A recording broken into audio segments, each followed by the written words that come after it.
Salut à tous, j'espère que vous allez bien. Aujourd'hui on va parler un petit peu de plusieurs choses. On va parler un peu d'actu déjà. Avant tout, petit dossier Nico Williams, Dani Olmo. On va parler aussi de l'équipe.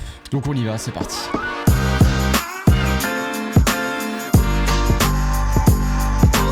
Au passage, n'hésite pas à nous rejoindre si c'est pas encore fait et à partager la chaîne autour de toi, ça fera plaisir à tonton. Avant de démarrer cette petite vidéo et de rentrer dans le vif du sujet, sachez que je serai en live ce soir sur Twitch, les amis, Club Pro 21h. Puis en plus après ce soir, il y a le match contre le Milan AC, dernier match de la tournée US, donc on va se régaler. On va se régaler en Club Pro et on va se régaler contre le Milan. J'espère en tout cas. Ceux qui veulent rejoindre aussi le club, participer un petit peu, jouer un peu, toucher la pelota, ils peuvent nous rejoindre ce soir donc sur Twitch. À 21h. Donc, le dossier Nico en prend un coup. Je ne sais pas si vous avez vu un peu les réseaux sociaux, si vous avez eu le temps de regarder ça ce matin, ce midi. Communication du club de Bilbao qui a filmé Nico. Nico est de retour à l'entraînement. Il est là. Salut les guys, on est là, c'est super cool, on revient de vacances. J'ai hâte de démarrer la saison avec Bilbao. Je pense que le message est clair. Je pense qu'on peut tous s'asseoir dessus. J'ai envie de le lire. Bon, le mercato du Barça...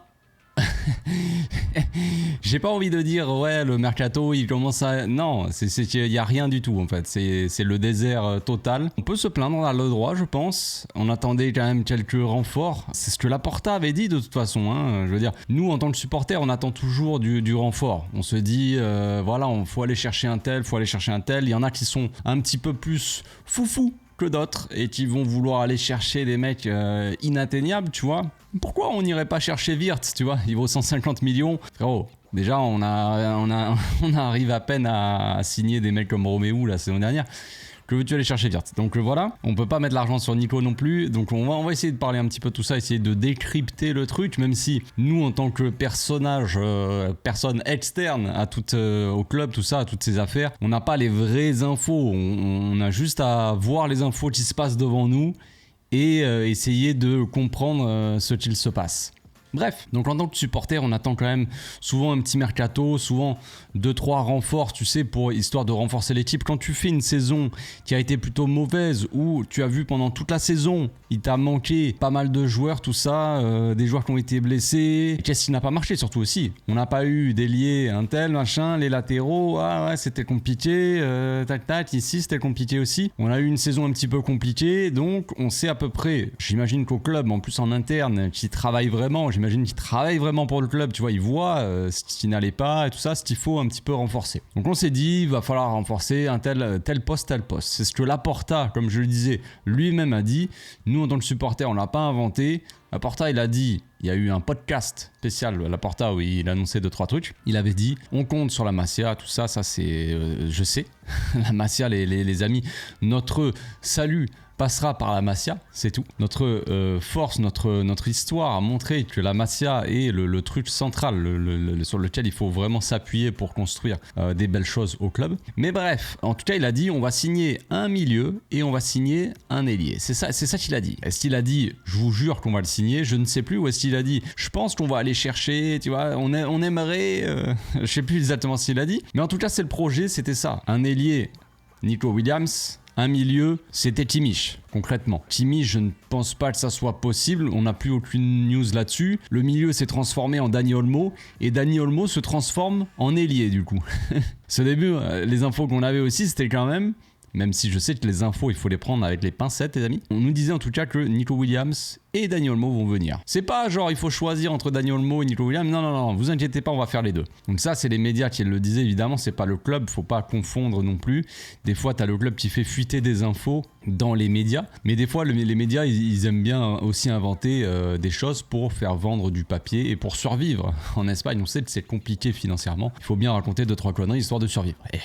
Donc maintenant que tout ça est dit, on se retrouve devant le fait accompli. Pas de Nico, je pense qu'on peut aller. C'est fini, on enterre le dossier. Est-ce que le club va faire comme le Real a fait avec Mbappé et tous les ans, tu vois, dire ah c'est fini et puis après l'année d'après, tu veux venir s'il te plaît? On verra si le club va se jeter dessus la saison prochaine. Moi je pense qu'on avait besoin d'un vrai ailier, d'un pur ailier en fait. C'est le profil Nico Williams dont on avait besoin. On me pose la question des fois, ouais mais si Nico Williams vient pas, du coup tu vas aller chercher qui comme ailier? Franchement j'en sais rien. Franchement, j'en sais rien parce que j'ai pas envie de jeter le peu d'argent qu'on a par les fenêtres et d'acheter un joueur par dépit et devoir se retrouver avec ce joueur-là sur le dos, j'ai envie de dire, et en gros faire un achat parce qu'on n'a pas pu avoir le joueur qu'on voulait, on va acheter un gars, c'est pas comme ça qu'on fonctionne. C'est pas comme ça que fonctionne un club de football. C'est pas, on va pas acheter un joueur juste parce que on n'a pas eu celui-là, on n'est pas content, il faut acheter un nom comme ça, on va faire plaisir aux supporters. Et les supporters vont tomber dans le piège, ils vont être contents. Ah bah c'est bien, on a pu aller chercher ce joueur-là. Ouais, mais si le coach ne voulait pas ce joueur-là, si la direction ne voulait pas vraiment ce joueur-là, et qu'ils l'ont acheté juste pour faire plaisir aux supporters, ça ne fonctionne pas. Ça ne fonctionne pas dans la durée. Ce n'est pas normal, en fait. Donc maintenant, Nico, c'est mort. Dani Olmo, on est en train de négocier. Là, actuellement, je crois que c'est aujourd'hui, comme d'hab, de toute façon. Est-ce qu'on y croit, est-ce qu'on n'y croit pas? Bon, c'est toujours pareil. Mais voilà, aujourd'hui, soi-disant, Deco va se déplacer. C'est le jour décisif. On va voir, on va essayer de discuter, en tout cas de faire avancer vraiment les choses avec Leipzig. Est-ce que maintenant, est-ce qu'il faut aller claquer vraiment 60 millions? Parce que Leipzig, ils veulent pas lâcher l'affaire. Ils veulent pas un truc 40 millions plus 20 millions de bonus ou un truc comme ça. Ils veulent 60 millions. C'est tout. Il y avait la clause n'est plus valable, mais voilà, ils veulent quand même 60 millions, ils veulent pas forcément beaucoup négocier. Donc est-ce qu'il faut aller claquer 60 millions sur Dani Olmo et comment utiliser Dani Olmo aussi? C'est ça la grande question. Parce que Dani Olmo, il va jouer, enfin en tout cas c'est pour moi plus un numéro 10 qu'un ailier. En tout cas ce n'est pas un ailier vraiment de débordement. Il y a différents ailiers, vous le savez très bien. Il y a des ailiers type Nico Williams et on va dire il y a des ailiers type Joao Félix ou Dani Olmo, des mecs comme ça. Ça va être des mecs qui vont être plus axiaux, qui vont plus apporter, faire des différences dans l'axe du terrain. Entrée de surface, tout ça, ils vont faire des différences dans les petits espaces, tout ça, mais ils vont pas déborder, c'est pas des ailiers de débordement qui vont dribbler, qui vont provoquer, tout ça. Ils peuvent dribbler, mais voilà, c'est pas des ailiers qui ont de la vitesse, tout ça. Vous voyez ce que je veux dire. Donc, comment on va utiliser Dani Olmo si on va le chercher évidemment? Est-ce qu'on doit le mettre en numéro 10, sachant qu'en numéro 10, on a pas mal de joueurs qui peuvent jouer à ce poste? Moi, j'ai déjà dit, il y a Pedri, il y a Gundogan, il y a Fermin Lopez, on va en parler de Fermin Lopez après, il y a Pablo Torre qui apparemment va être gardé aussi, en tout cas il plairait au staff et il plairait à Hansi Flick, mais à part s'il y a une offre ou un truc comme ça qui pourrait faire débloquer un petit peu le mercato, je pense que Pablo Torre devrait rester. Donc du coup, si Pablo Torre est là, Fermin, ça fait déjà 2 remplaçants, Gundogan et Pedrito, ça fait 4 joueurs de l'équipe première pour un poste de numéro 10. 4 joueurs sans Dani Olmo, évidemment. Donc, sachant qu'en plus, il y a des joueurs de la B qui peuvent monter de temps en temps. Si je le dis sur Twitter, on m'a dit « Ouais, mais pourquoi tu cites les joueurs de la B? Ils sont avec la B. » Oui, mais si jamais il y a un match de coupe, des premiers matchs comme ça, ou si jamais tu dois faire monter un gars parce que tu as 2 gars blessés, il te reste que 2 remplaçants de l'équipe première, et le remplaçant tu veux le faire souffler et mettre en fin de match 10 dernières minutes un mec de la B, un mec comme Dervish, un mec comme ça, tu vois, qui ont fait partie de la pré-saison et qui ont montré quand même de belles choses, qui peuvent sur 10 minutes faire souffler un collègue à eux, il n'y a pas de mal, tu vois. Je dis pas qu'ils doivent être titulaires. Donc, ça fait quand même beaucoup de monde qui peuvent jouer en 10. Maintenant, la question, c'est est-ce que si Dani Olmo il vient déjà dans un premier temps, est-ce qu'il va jouer en numéro 10? 10 entre guillemets, vous m'avez compris, on ne joue pas forcément avec un pur 10 non plus. Mais est-ce que du coup, est-ce qu'il jouerait en 10? Sachant qu'on a vu aussi en pré-saison, pour info, que souvent, dans certaines phases de possession, à certains moments, on jouait avec un 6 en pointe basse. On jouait avec Bernal qui jouait comme un pivot. Alors de temps en temps, ça s'est changé les positions, c'était assez fluide, voilà, des joueurs qui n'étaient pas forcément figés à leur poste, mais en tout cas, la plupart du temps, ce qu'on voyait, c'était quand même un 6 en pointe basse, pivot, et 2 milieux qui se baladaient au-dessus, tu vois, qui montaient plus ou moins de temps en temps un peu plus bas, de temps en temps un peu plus haut, mais c'est ce qu'on voyait. Donc est-ce que vraiment on a besoin d'un pur 10, tu vois, ou est-ce que ce gars-là jouera plutôt milieu de terrain? C'est-à-dire que si Dani Olmo on l'achète, si jamais, pour jouer en 10, eh bien ça se trouve, il ne jouera pas 10 en fait, il jouerait milieu de terrain. Donc il faut que le gars en 10 puisse jouer milieu de terrain. Ce qui veut dire que le 10, ça peut être Gundogan, ça peut être Pedri, ça peut être Gavi, ça peut être tout le monde en fait. Parce que le gars qui jouera en 10, il n'a pas besoin forcément d'avoir un pur profil de 10, on va dire. Il peut jouer aussi milieu, tout dépend le match peut-être, tout dépend la physionomie du match déjà, et tout dépend l'adversaire ou quoi. Tout dépend ce que veut faire Flick. Est-ce qu'il veut vraiment un pur 10 qui va attaquer la zone? On a un mec comme Fermin Lopez qui est en train de faire des JO de malade, qui est en train de marquer but sur but, qui fait des passes D, qui marque sur la moindre occasion qu'il a. Fermin Lopez, pour moi, je pense que là, cette saison-là, il va vraiment exploser.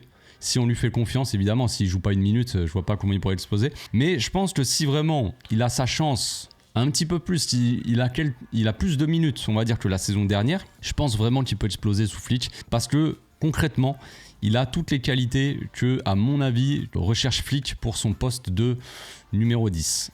C'est-à-dire un joueur très vertical qui va attaquer constamment la surface, qui va constamment faire des appels dans la profondeur. Un joueur très direct vertical, dès qu'il a le ballon, c'est full attaque.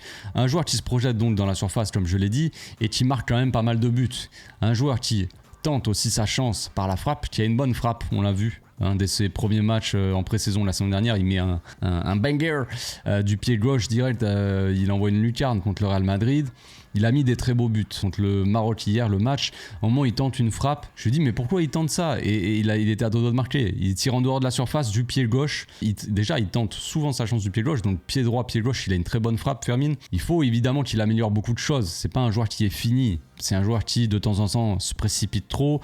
C'est un joueur qui n'arrive pas forcément à gérer son physique. C'est-à-dire qu'il va tout donner. Il va pas se gérer dans le match. Mais voilà, c'est le genre de gars que Flick va bien aimer parce que c'est un joueur aussi qui met un pressing très intense. Quand on voit Pablo Torre pendant la pré-saison, il se donne. Pablo Torre, ça se voit qu'il est motivé, qu'il a envie. Mais Fermin Lopez, quand il presse, il presse. Et s'il faut arracher le gars, il va arracher le gars. C'est un peu, on l'a comparé un peu à Gavi dans ce domaine-là. Ils ont un peu le même caractère. On a l'impression, les deux viennent de Séville. Peut-être que c'est un rapport, je ne sais pas. Mais en tout cas, il a souvent été comparé à Gavi pour ça aussi. Pour ça, c'est son côté qu'il lâche jamais l'affaire, quoi. Et ça, Flick aussi, à mon avis, il va bien aimer. C'est ce qu'aimait aussi Xavi chez lui. Et Flick, je pense qu'il va bien aimer avoir un mec comme ça qui joue en numéro 10 plus ou moins, quoi. Un mec très avancé, quoi. Qui va déclencher le pressing et faire un pressing très intense sur la défense, qui va gêner la relance de l'adversaire, qui va se projeter dans la surface quand Lewandowski va dézoner, parce que ne vous faites pas d'illusions, Lewandowski va dézoner. Et voilà, en fait, c'est un profil vraiment que Flick va apprécier. Plus même que peut-être Pedri en 10 ou que Gundogan en 10, tu vois. On l'a vu aussi, Gundogan jouera peut-être pas forcément en 10, même si c'est les infos qu'on avait et tout ça, qui sortaient dans les médias, mais en tout cas, ce qu'on a vu en pré-saison là, enfin en tout cas contre le Real, le premier match de Gundogan, il le joue dans le double pivot. Il joue même en pivot, concrètement. Quand des fois il y a un seul pivot, eh bien c'était Gundogan.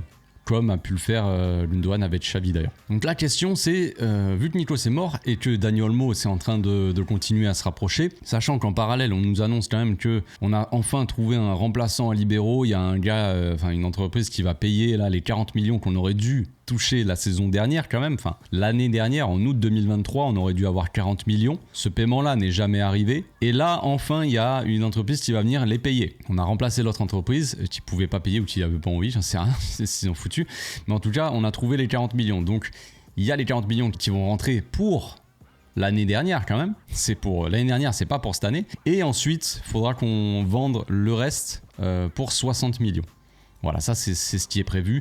Est-ce que ça va être payé là dans l'été ou est-ce qu'on va attendre encore une plombasse ? Je ne sais pas, mais voilà, dans ce temps-là, il y a le club qui travaille un minimum quand même. On est en train de, même si on n'est toujours pas au 1 pour 1, même si on n'a toujours pas annoncé le deal avec Nike, même si on a rien, on a zéro, on est le 6 août et on n'a rien annoncé, on a l'impression qu'il y a 2-3 trucs quand même qui avancent. Donc si on signe Dani Olmo, est-ce qu'il jouera, en gros c'est la question, est-ce qu'il jouera en ailier ou est-ce qu'il jouera en 10, sachant qu'il y a beaucoup de monde qui peuvent jouer en 10. J'ai cité Gavi comme joueur potentiel qui peut jouer en 10 parce qu'avec l'Espagne, jusqu'à sa blessure, il jouait en 10. Il y avait un double pivot, Fabian Ruiz, Rodri ou Mikel Merino, Rodri, et Gavi jouait en numéro 10. Donc ça aussi, c'est à prendre en compte. Est-ce que s'il jouera dans le double pivot, c'est une possibilité, mais avec la pré-saison qu'ils sont en train de faire, Casado et Marc Bernal, peut-être que s'ils ont leur chance un peu de temps en temps dans la rotation avec l'équipe première, s'ils prouvent à Flick qu'ils peuvent être titulaires de temps en temps dans n'importe quel match, qui sait, eh bien Gavi il sera pas obligé de jouer peut-être dans un double pivot, peut-être qu'il pourra retrouver un poste un peu plus offensif, sachant qu'on sait tous,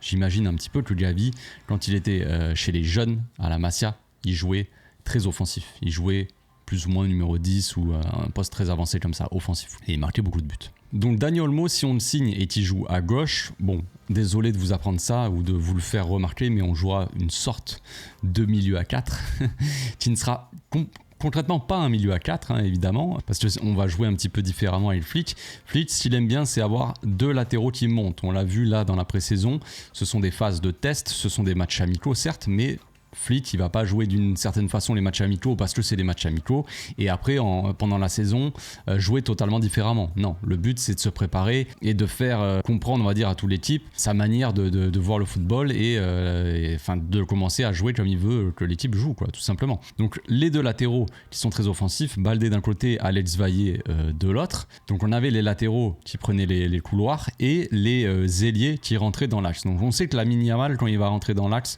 vous avez vu le match contre l'équipe de France, je pense qu'on a tous compris, ça peut faire des dégâts. Que ça soit la passe, que ça soit le tir, tout ce que vous voulez, Lamine Yamal, il n'y a pas de problème. Quand il va rentrer dans l'axe, il va faire des dégâts. Maintenant, c'est vrai que Nico Williams, il est plus intéressant peut-être quand il s'agit de déborder. Maintenant, il a prouvé aussi qu'il pouvait marquer des buts et tout. Donc Italie, il a mis un but de ouf. Mais bref, donc Dani Olmo, c'est sûr que s'il joue ailier gauche, faux ailier gauche et qui rentre dans l'axe, il sera plus proche de la surface et il sera plus axial donc et pourra faire pas mal de dégâts. Donc dans ce cas-là, c'est sûr que ça serait, on va dire, intéressant. Maintenant, comme je l'ai dit tout à l'heure, et ça c'est une réflexion voilà qu'on peut se poser, mais ça changera pas grand-chose parce que de toute façon le club s'en fout, soit il l'achète, soit il l'achète pas, ils vont pas prendre en compte la réflexion des supporters. Mais est-ce qu'il faut vraiment mettre 60 millions pour Dani Olmo ou est-ce que genre limite ne rien mettre en fait, quitte à attendre un an et peut-être dans un an, qui sait, poser la thune sur, par exemple, même si j'y crois encore pas du tout, je pense que dans un an on sera encore là, est-ce qu'on est au 1 pour 1 mais dans un an aller chercher par exemple Wirtz, si on veut aller chercher un 10, tu vois, Florian Wirtz. Et là, on serait pas mal. De là, acheter Olmo, tu vois, là maintenant, et la saison prochaine, on sera là. Non, on va pas aller chercher Wirtz parce qu'on a Dani Olmo, tu vois. Et on a un tel et on a un tel. Ou Musiala, Wirtz, pareil, même combat. On sait que les deux, je pense qu'ils peuvent potentiellement signer au Barça parce que je pense que Musiala est un peu fan du Barça, léger. Je crois qu'il aime bien quand même pas mal de joueurs du Barça. Il aimait bien le Barça et tout. Et Wirtz, c'est un fan du Barça depuis qu'il est tout petit, ça on le sait. Donc, est-ce que c'est la bonne chose de poser de la thune sur Dani Olmo ? Je ne sais pas, je suis pas sûr. Maintenant, Dani Olmo, je le prends avec plaisir. Je veux dire, moi je trouve que Dani Olmo est un bon joueur, certes un peu irrégulier parce qu'il se blesse souvent. Il y en a qui m'ont dit ouais mais Pedri on peut pas compter sur lui, il se blesse souvent.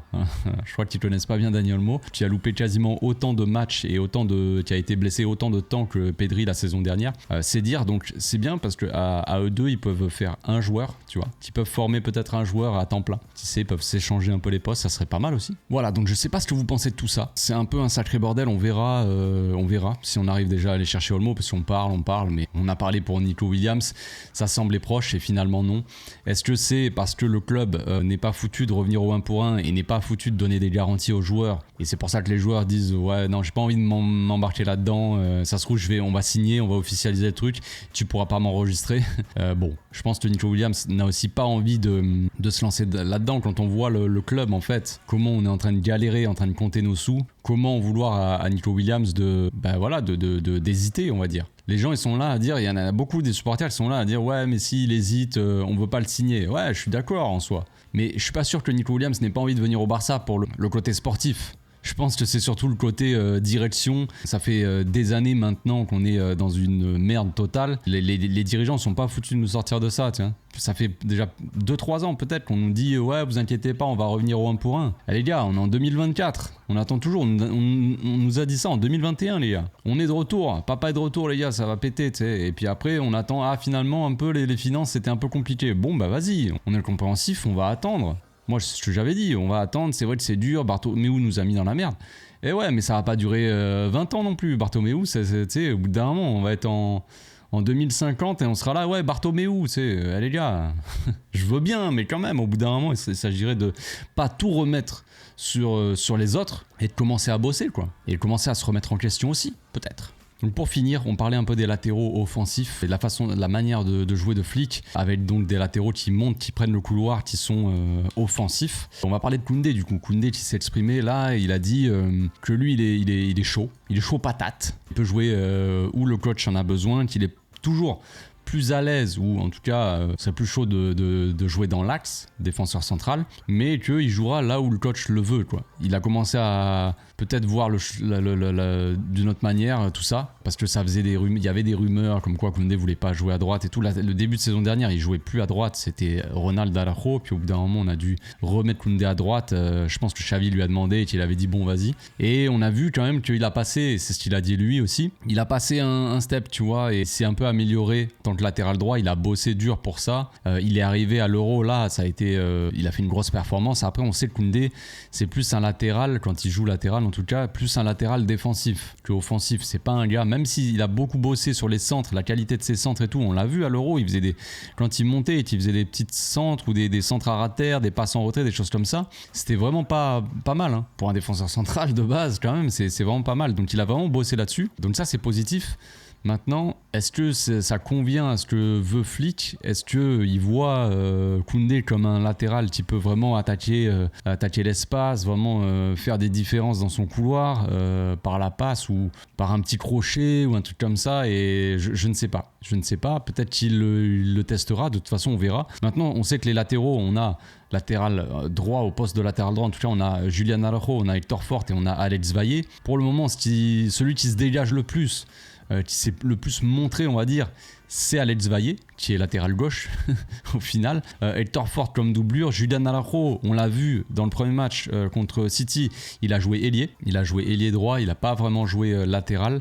Depuis, je crois qu'il n'a pas joué. Je crois qu'il n'a pas joué contre le Real Madrid. On verra ce soir contre le Milan. Peut-être qu'il sera testé latéral droit. Mais voilà, pour l'instant, Julian Araujo, j'ai l'impression qu'il part un peu dernier. Donc est-ce qu'il sera prêté ou pas ?